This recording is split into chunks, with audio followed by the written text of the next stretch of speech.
करी हरी माखन चोरी, ग्वालिन मन इच्छा पूर्ण कर आप भय ब्रज खोरी, और प्रथम करी हरी माखन चोरी। अब भगवान यहाँ बैठे हैं, भगवान सोच रहे हैं कि ये माखन चोरी की लीला बहुत ही प्यारी लीला है, रसमयी लीला है, लेकिन इसका आनंद कभी यशोदा मैया नहीं ले पाई।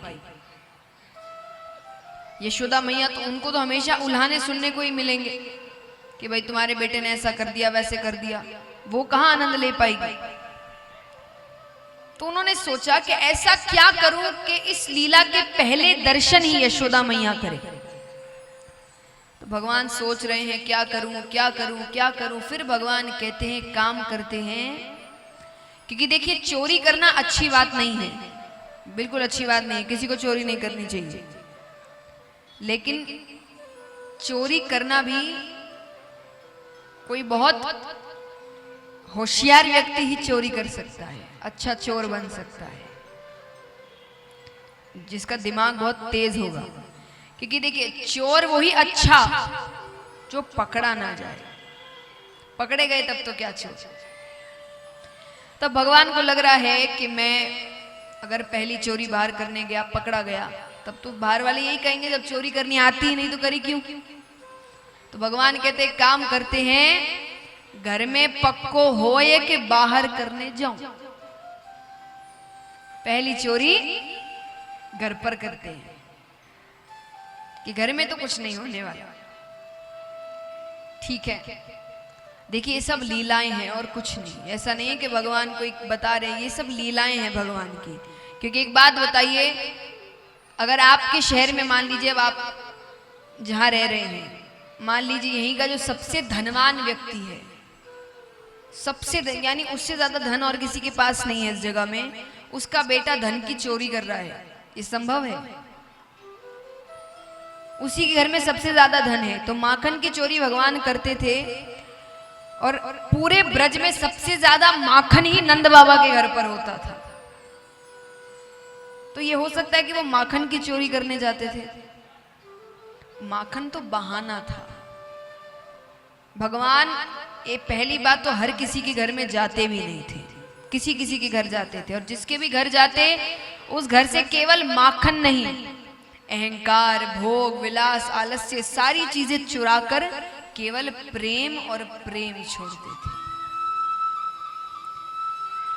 तो भगवान कहते हैं कि पहली चोरी घर पर करते हैं। तो भगवान माखन के कमरे में गए। पहले माखन का भी कमरा होता था, क्योंकि देखिए इन चीजों का ही काम हो रहा है, तो हांडियां बहुत होती थी, तो हांडियां कहाँ रखे, तो एक कमरा होता था जिसमें सिर्फ दूध, दही, माखन की हांडियां रखी जाती थी। तो भगवान जाते हैं, नीचे एक हांडी पड़ी थी माखन की, भगवान ने उसको अपनी ओर खींचा, खींच के हाथ अंदर डाला, नवनीत निकाला। नवनीत यानी माखन का गोला, उसको कहते नवनीत। नवनीत निकाला, भोग लगाने ही वाले हैं कि सामने एक कांच पड़ा हुआ है, शीशा,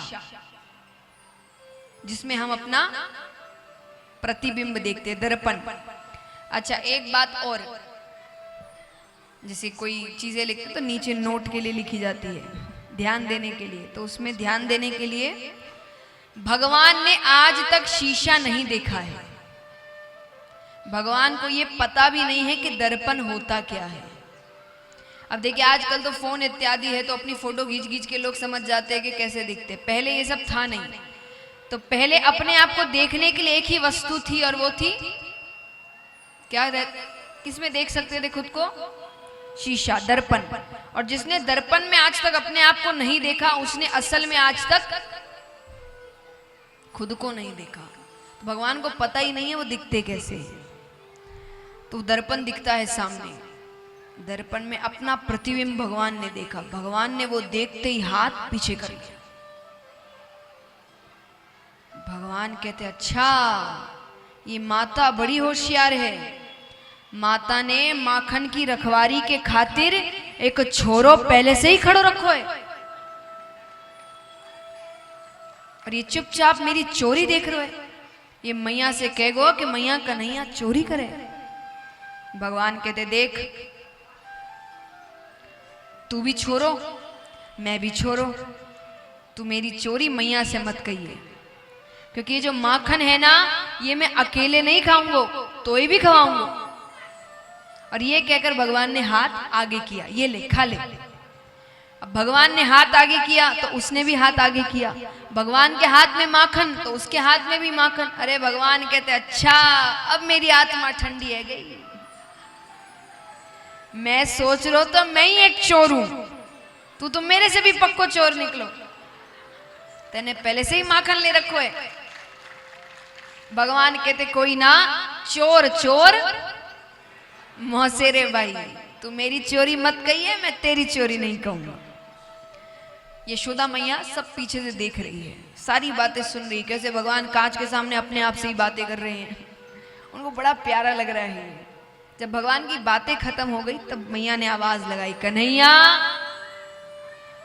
भगवान जवाब नहीं दे रहे, चुप हो गए। यशोदा मैया अंदर आती, अरे कन्हैया किससे बातें कर रहा है?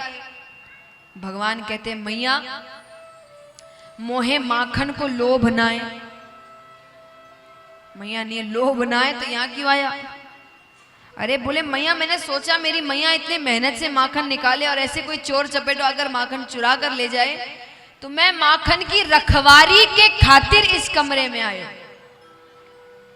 मैया कहती अच्छा। अब देखिए जिसके मन में चोर होता है ना उसको डर लगा रहता है। एक चोर ज्यादा ही सफाइयां देता है, ये भी एक तरीका होता है चोर को पकड़ने का कि वो ज्यादा सफाई देगा, क्योंकि उसके मन में चोर है, वो डर रहा है। तो भगवान को यहाँ लग रहा है कि पहली बार तो एक तो ये लड़का मिला है सामने जो है, पता नहीं विश्वास के लायक है कि नहीं है, कहीं मैया को सच बता दिया तो भगवान सोचते ये मुझे फंसाए। इससे पहले भगवान कहते मैया मैं यहाँ पर रखवाली के आया, लेकिन मैंने क्या देखा? मैया कहती क्या देखा? बोले कालो करूटो छोरो माखन चुरा रहे है। मैया कहती अच्छा तो तूने उससे कुछ कहा नहीं? भगवान कहते मैंने कहा कि तू क्यों माखन चुराए, तो मैया से मांग ले। तो बोले फिर उसने क्या क्या? भगवान कहते मैया एक तो मैंने इतना समझाया, और मैं नंदराय को छोड़ो, यो मेरो घर है, मेरे घर में वो मोकू आंख दिखाए। भगवान कहते यशोदा मैया ने कहा कहाँ है जरा बताना। तो भगवान यशोदा मैया को खींच के लाते हैं और कांच के सामने खड़े होकर कह रहे ये रो कालो करूटो छोरो। मैया कहती कन्हैया ये कालो करूटो छोरो तू ही है। अरे भगवान कहते मैं कैसे? अब भगवान ने देखिए अपने आप को नहीं देखा, पर यशोदा मैया को तो रोज देखते हैं। तो यशोदा मैया ने भगवान को गोद में उठाया और कांच के सामने खड़ी हो गई। यशोदा मैया कहती देख मैंने तुझे गोद में उठाया तो उसकी माता ने भी उसको गोद में उठाया, लेकिन उसकी माता और तेरी माता एक थोड़ी है, पर यहाँ तो देख वही चेहरा है सामने। तब भगवान को यशोदा मैया ने समझाया कि इसको दर्पण कहते हैं, इसमें हम खुद का ही प्रतिबिंब देखते हैं।